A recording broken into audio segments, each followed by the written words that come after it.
Nin ye an ka podcast sennaɲɛko 62nan ye min bɛ lase Banɛma Sogoba ani Nataniyɛli Danbele fɛ. Bi arabadon marisi kalo tile 26 san 2025 an ka verset kalanta bɛ bɔ Timote kitabu la. Timote 2nan sura 2 a verset 15. O yɔrɔ bɛ a fɔ an ye ko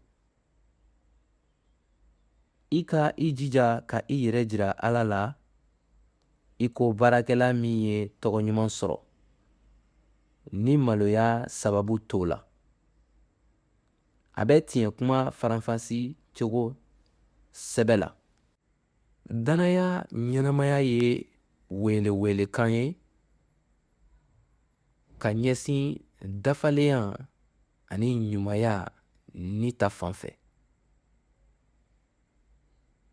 Ciden Paul bɛ Timote lajija ko a ka kɛ baarakɛla kantigi ye min kɔrɔbɔra ka tɛmɛ kow fɛ ani jijali tiɲɛ la o min ye Ala ka tiɲɛ ye.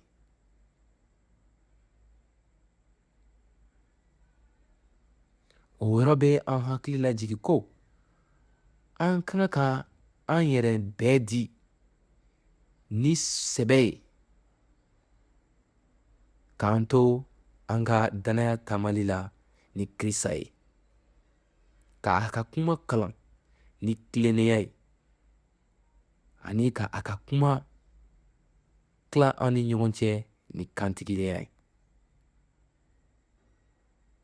Yala an ye Kirisa ka baarakɛla kantigiw ye wa?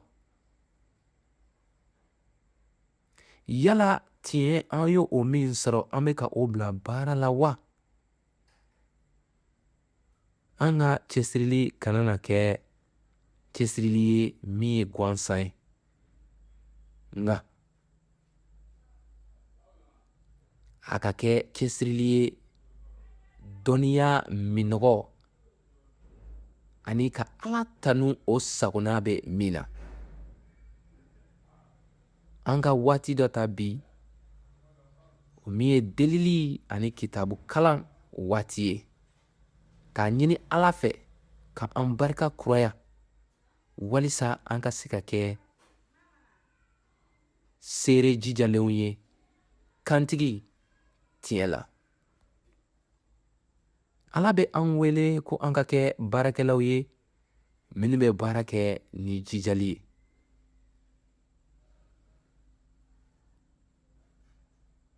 Ani an kana an ka danaya kɛ ni salabatɔya ye.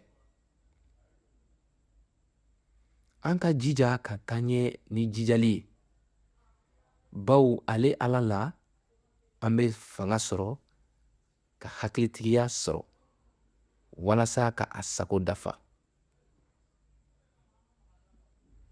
Ala ka duba i ye ani ka i barika kuraya bi don in na. Nin laseli kɛra ka bɔ Délivré par Kisi yɔrɔ ka kibaru duman fɔ ni fɔlikanw ye.